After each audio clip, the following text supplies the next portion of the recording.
Vini Magalhães, irmão de Sidney Magal e ex-lutador do UFC, é preso nos Estados Unidos. Futuro czar da fronteira afirma que Chicago será a primeira cidade onde os indocumentados vão ser rastreados e verificados. Massachusetts aprova a lei que vai acelerar a capacitação de médicos estrangeiros. Preta Gil revela nova cirurgia e busca tratamento de câncer em Nova York. E tem a história de um diretor de cinema brasileiro que faz sucesso em Hollywood. Embora muitos de seus trabalhos sejam escritos em inglês, Oda não esconde suas origens brasileiras, muito pelo contrário. Suas obras são, de alguma forma, o reflexo de toda a sua vivência no seu país de origem.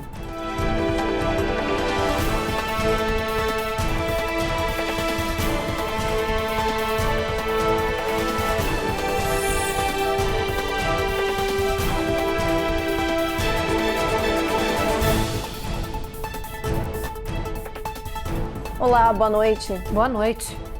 O irmão do cantor Sidney Magal, um ex-lutador do UFC, foi preso aqui nos Estados Unidos. Vini Magalhães, de 40 anos, foi acusado de cometer crimes à mão armada. Ele fez parte do plantel da organização mais conhecida no mundo das lutas, o UFC. Em 2009, Vini Magalhães foi finalista do reality show The Ultimate Fighter. Depois, saiu da organização, mas voltou anos depois. Na carreira, Vini acumulou 19 vitórias e 12 derrotas. Além disso, ele foi campeão do M1 Global, principal torneio de MMA da Rússia. Agora, as autoridades de segurança dos Estados Unidos anunciaram que o ex-lutador brasileiro foi preso em Clark County, em Las Vegas. Ele é acusado de cometer crimes à mão armada. Segundo a AG Fight, os crimes envolveram agressão com posse de arma letal contra 3 vítimas diferentes. A motivação teria sido um problema com a família de sua ex-esposa. O julgamento de Vini deve ocorrer no final deste mês. Até lá, ele vai permanecer preso sem direito a pagamento de fiança. Vinícius Magalhães tem 40 anos e nasceu no Rio de Janeiro. Ele é meio-irmão do cantor Sidney Magal, mas os dois não têm muito contato. E o futuro czar da fronteira, Tom Homan, afirmou que Chicago será a primeira cidade onde os indocumentados vão ser rastreados e também verificados. Quem estiver ilegal e com histórico criminal aqui ou no país de origem deve ser preso e depois deportado. All that starts on January 21st. Yeah! And we're going to start right here in Chicago, Illinois. O futuro czar da fronteira, Tom Homan, afirmou durante visita a Chicago que a operação para fiscalizar imigrantes ilegais e deportar criminosos iria começar no dia 21 de janeiro na própria cidade.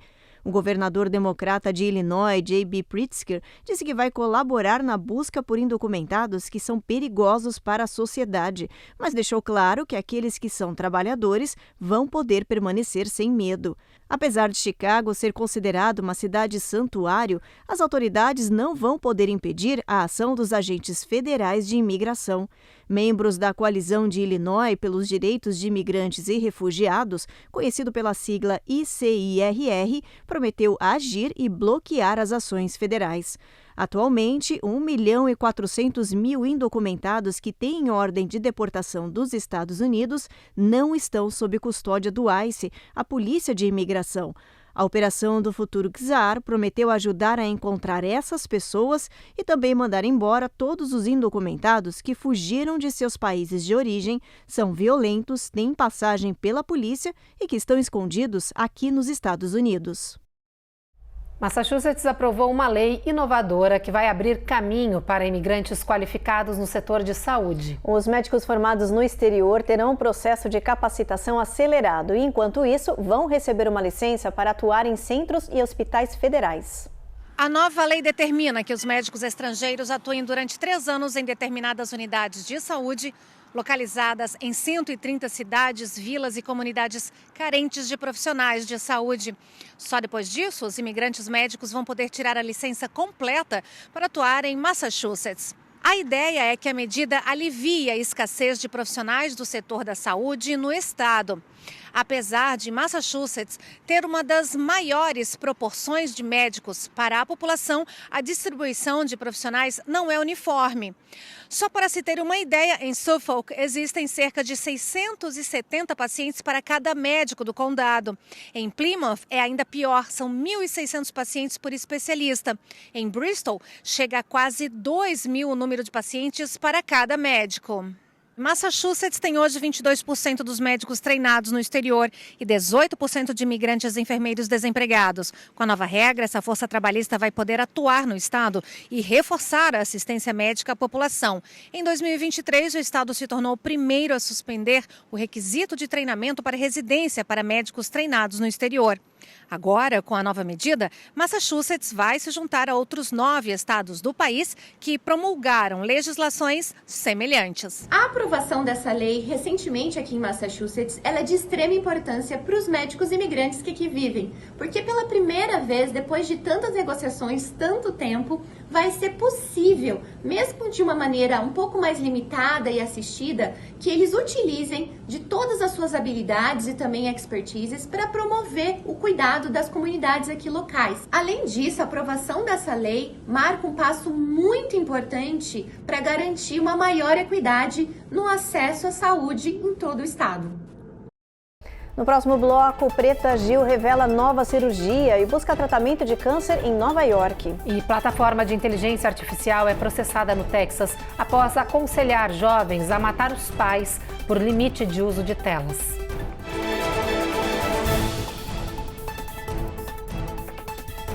Américas no Ar. Oferecimento Uninter, a melhor faculdade para brasileiros nos Estados Unidos. Acesse uninteraméricas.com e inscreva-se já. Sendwave. Envie dinheiro para o Brasil sem taxas de envio. Aproveite $15 com o código promocional RECOR15 no seu primeiro envio. Oi, gente, eu sei que tá no intervalo do jornal, mas A gente tem um recadinho, vamos ficar um pouquinho mais próximo? Se inscreve aqui no nosso canal. dá aquela curtida e ativa o sininho, não esquece, hein? Isso aí.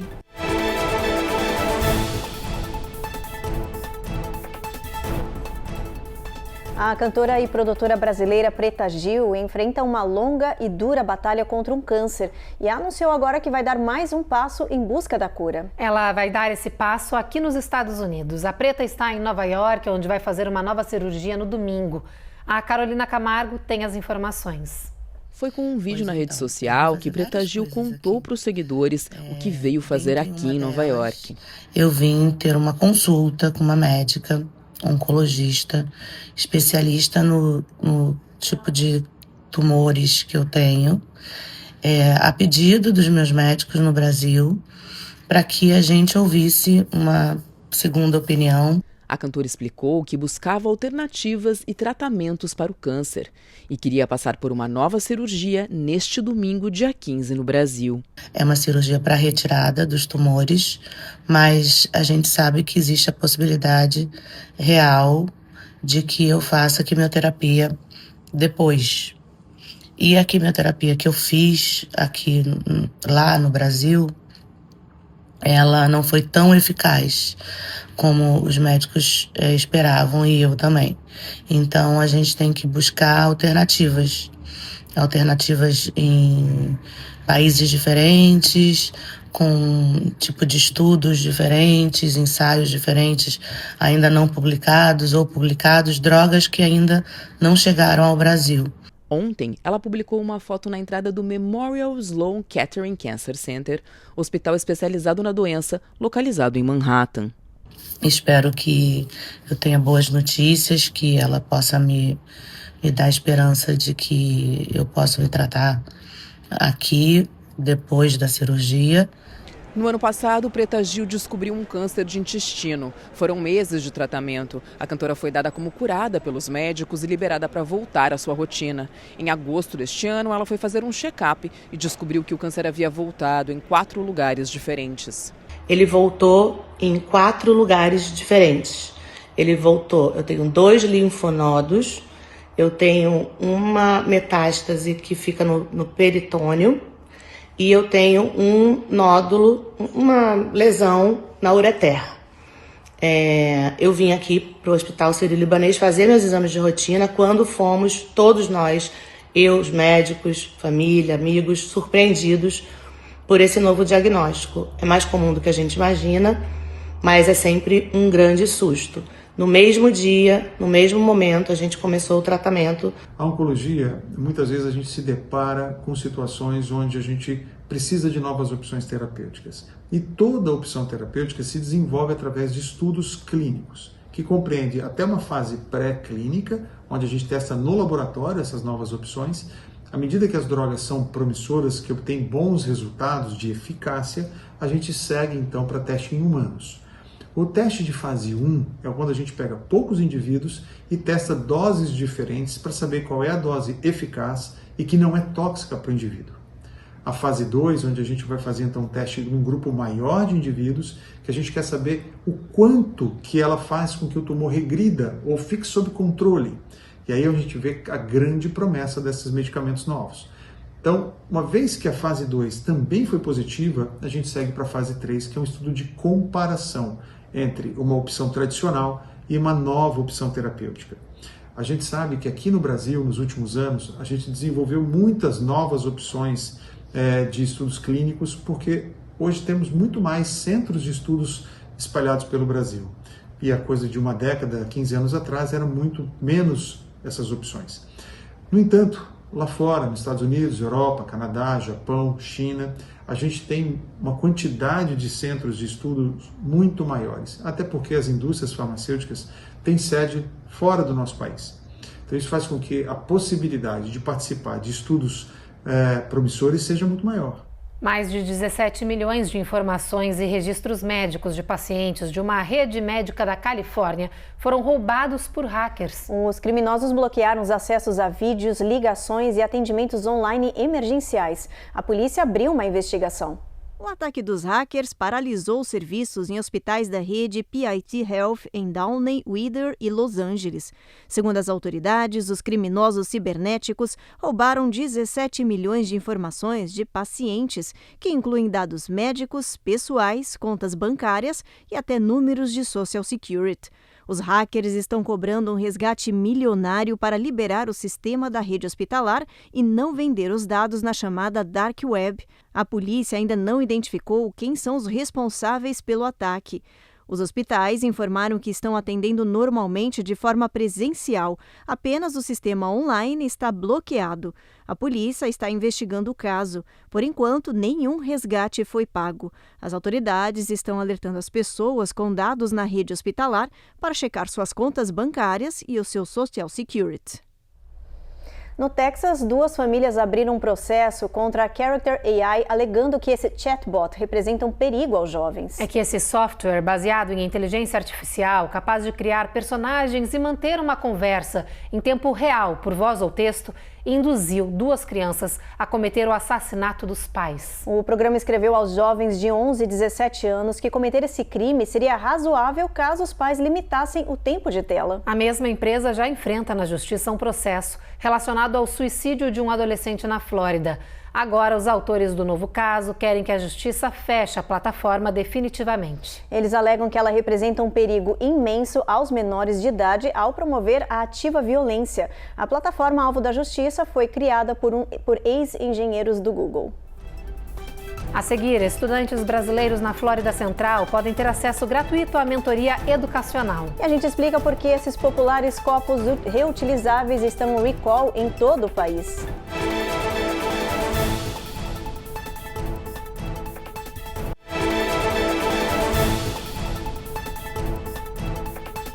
Estudantes brasileiros que vivem na Flórida Central podem ter acesso gratuito a uma mentoria educacional para entrada nas universidades norte-americanas. A ideia do projeto é auxiliar os jovens nessa trajetória que pode ser bem difícil, principalmente para os estudantes imigrantes.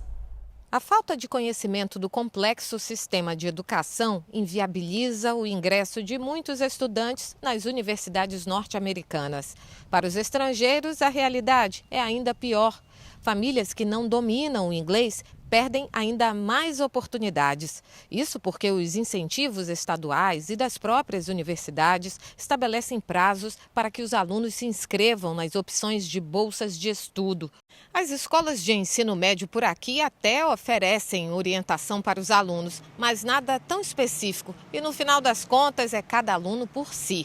Mas a iniciativa do Impacto Acadêmico Leadership Scholarship está mudando essa realidade. Liderado por brasileiras, a consultoria acadêmica promete uma verdadeira mentoria personalizada e de graça para os residentes do condado de Orange, que compreende a região da Grande Orlando. Numa parceria entre a Impacto Acadêmico e a fundação da OCPS, que é a Fundação das Escolas Públicas do Condado de Orange, a gente está promovendo isso somente para as famílias brasileiras que estudam em escolas públicas do condado. Então, promover esse scholarship é muito gratificante para nós, no sentido de potencializar a busca dessas famílias em um futuro de oportunidades para os seus filhos. Os interessados podem fazer a inscrição até 30 de janeiro de 2025, mas fique atento que os candidatos precisam atender requisitos, como ser brasileiro ou filho de brasileiro, ter pelo menos 3,8 no GPA, que é a média de todas as notas, e apresentar um vídeo de 1 minuto sobre o motivo para participar do programa. Eles podem se inscrever através de um link que a fundação do Orange County Public School vai fornecer nas próprias escolas, já vem oferecendo através do Global Service. É com muito prazer que a gente montou essa parceria e eu acredito muito no poder, que a educação tem de transformar a vida desses jovens. Que a gente receba muitos vídeos e seja muito feliz nesse scholarship. Mais de 2 milhões de populares copos Stanley estão sob recall, sendo recolhidos por causa de riscos de ferimentos graves aos consumidores. O defeito no produto veio à tona depois de diversas reclamações de queimaduras por causa de um problema na tampa. O problema identificado está nas roscas das tampas de polipropileno, que podem encolher quando expostas ao calor, fazendo com que a tampa se solte durante o uso. E se elas não ficam vedadas corretamente, há um risco grande de derramamento de líquidos quentes, o que pode resultar em queimaduras graves. Os modelos em recall por esse problema são as garrafas Switchback e Trigger Action, fabricadas na China e comercializadas entre junho de 2016 e dezembro de 2024. De acordo com as investigações, até o momento foram registrados 91 relatos de acidentes com tampas que se soltaram durante o uso da garrafa, resultando em 38 casos de queimaduras, 16 aqui nos Estados Unidos. Os produtos com esse defeito foram vendidos em lojas como Walmart, Target e Amazon, com preços entre $20 e $50. A empresa orienta os consumidores a parar imediatamente o uso das garrafas térmicas e a entrar em contato através do site da marca para receber tampas de substituição sem custo. A Stanley ganhou popularidade recentemente devido a tendências nas redes sociais e milhões de pessoas usam todos os dias os copos e garrafas reutilizáveis. Para saber mais detalhes sobre o recall, acesse o site oficial da Stanley e se você tem alguma delas em casa, siga as instruções da empresa para garantir a sua segurança. A presença de objetos voadores não identificados sobrevoando pontos importantes de New Jersey, como o clube de golfe do presidente eleito e um sítio militar, segue causando mistério. Autoridades de segurança federal dizem que não têm evidências de ameaça à segurança pública ou nacional. Mas agora eles estão sugerindo que muitas dessas aeronaves podem nem ser drones, como estava se pensando anteriormente. They should be shot down if necessary. Senadores têm dito que, se necessário, é preciso derrubar à força esses objetos misteriosos. E esses depoimentos têm aumentado as especulações sobre o que, afinal, anda sobrevoando o país. It appears that many of the reported sightings are actually manned aircraft that are being operated lawfully. O conselheiro de Segurança Nacional da Casa Branca deu a entender que o governo sabe que não se trata de drones. Quem vê esses objetos voando na região fica sempre impressionado. They'll just change direction, go from 90 to 270 degrees, just fly different directions, and planes obviously can't do that. Alguns especialistas também têm desconfianças. There's too many eyewitness accounts to say it's just a manned aircraft. Este analista de inteligência diz: Aeronaves de asa fixa não param e pairam e depois escurecem e decolam. Seja lá o que for, as agências de segurança nacional parecem incapazes de explicar esses fenômenos ou detê-los. Autoridades de New Jersey, como o prefeito de Belleville, já revelaram que as aeronaves parecem capazes de evitar os radares tradicionais e até os helicópteros da polícia. When our state police helicopter has gotten close, lights go off and they go away. Enquanto o mistério só cresce, aumentam também os questionamentos sobre o que está acontecendo. But how do you know there's no threat if you don't know much about it? What are these drones doing in New Jersey? Depois do intervalo, frio intenso e nevasca em boa parte do país provoca graves acidentes nas rodovias. E tem a história de um diretor de cinema brasileiro que faz sucesso em Hollywood.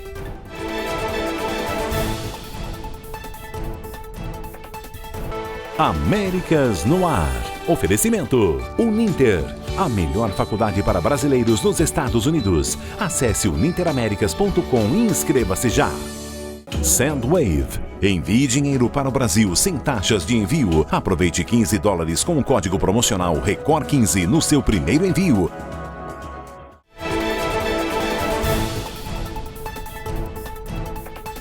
E essa onda de frio ártico que atinge boa parte do país deve continuar até o final de semana. É bom se preparar, porque a previsão é mais nevasca no centro-oeste e nordeste dos Estados Unidos.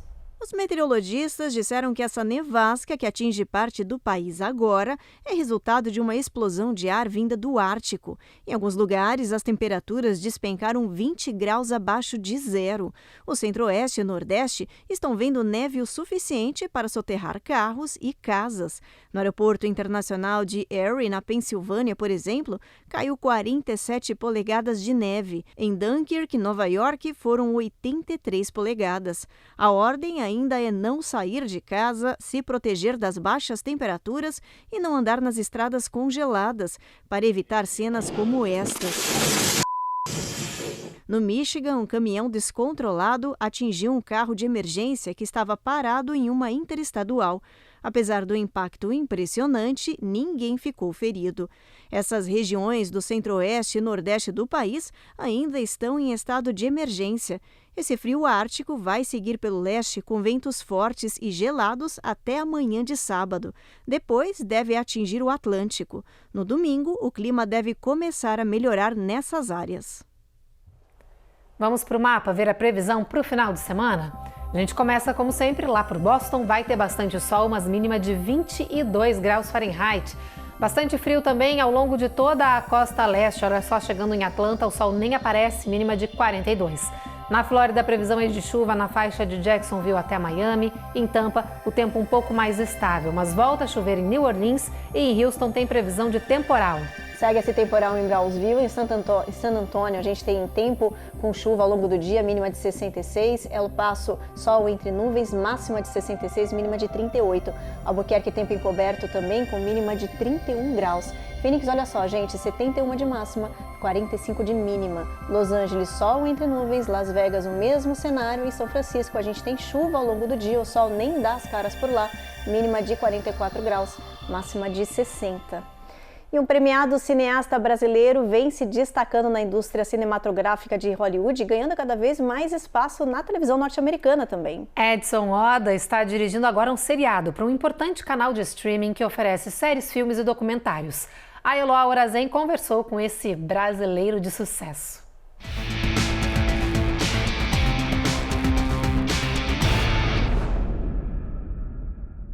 And I feel like going through probably experience were similar to what he went through and his struggles as well. I could connect more and more with him. Foi com o longa 9 Days, ou 9 Dias, que Edson Oda ganhou o prêmio de melhor roteiro no Sundance Festival de 2020. Título que abriu muitas portas para o mojizeiro de 42 anos. O 9 Days foi o meu primeiro longa-metragem, né? Mas antes disso, assim, acho que todo mundo que quer fazer um longa-metragem está sempre fazendo curtas, está sempre fazendo coisas, escrevendo longas, né? Então, para mim, assim, foi assim, aos poucos mesmo, né? Eu acho que para todo mundo que está assistindo e quer fazer um longa-metragem, que os melhores caminhos é primeiro começar a fazer os curtas, dirigir, tentar meio que entender como que é trabalhar com os atores, como que é trabalhar com câmera. E foi esse meu processo, assim, no começo, durante os primeiros anos. E depois, ao mesmo tempo, eu foquei muito na escrita. Então, eu estava escrevendo um roteiro de um longa, e eu escrevi vários roteiros de longa, até chegar no roteiro que era do Nine Days. E depois, quando eu vi, assim, putz, esse é o filme que eu quero fazer, eu comecei a me empenhar para ver como que eu posso fazer isso acontecer. Formado em publicidade no Brasil, Oda tem mestrado em cinema aqui nos Estados Unidos, onde mora há 12 anos e onde cultiva novas oportunidades. Spike Jonze, que é um dos heróis meus, assim, de cineasta, e até desde tempo de propaganda, ele viu o filme, amou o filme, e ele até me chamou para trabalhar, ajudar num trabalho que ele fez, que eu estava mais ajudando mesmo, né? Mas nisso ele já meio que me apresentou para outros produtores que ele conhece. Uma das produtoras que ele me apresentou, eu estou trabalhando com ela para o meu próximo filme, e mesmo agora estou trabalhando num projeto de TV para HBO. É um projeto que é meu, né? Eu estou escrevendo piloto. Embora muitos de seus trabalhos sejam escritos em inglês, Oda não esconde suas origens brasileiras, muito pelo contrário. Suas obras são, de alguma forma, o reflexo de toda a sua vivência no seu país de origem. Que eu acho, assim, o seu background como um filmmaker, uma pessoa que faz filmes, o que mais interessa mesmo é a sua visão do mundo, né? E a minha visão do mundo é de um menino que cresceu no Brasil, em Mogi das Cruzes, e fez publicidade lá. Então, mesmo eu não... Por exemplo, o Nine Days, ele não fala, né, da minha vida no Brasil, ou de ser, sei lá, mas eu acho que ele carrega tudo que eu vi e vivi, né, durante o tempo que eu morei no Brasil, e minha ligação com o Brasil é grande. E o Jornal Américas no Ar desta sexta-feira termina agora. A gente espera vocês na próxima edição. Você fica agora com mais um capítulo de O Rico e Lázaro. Boa noite. Boa noite.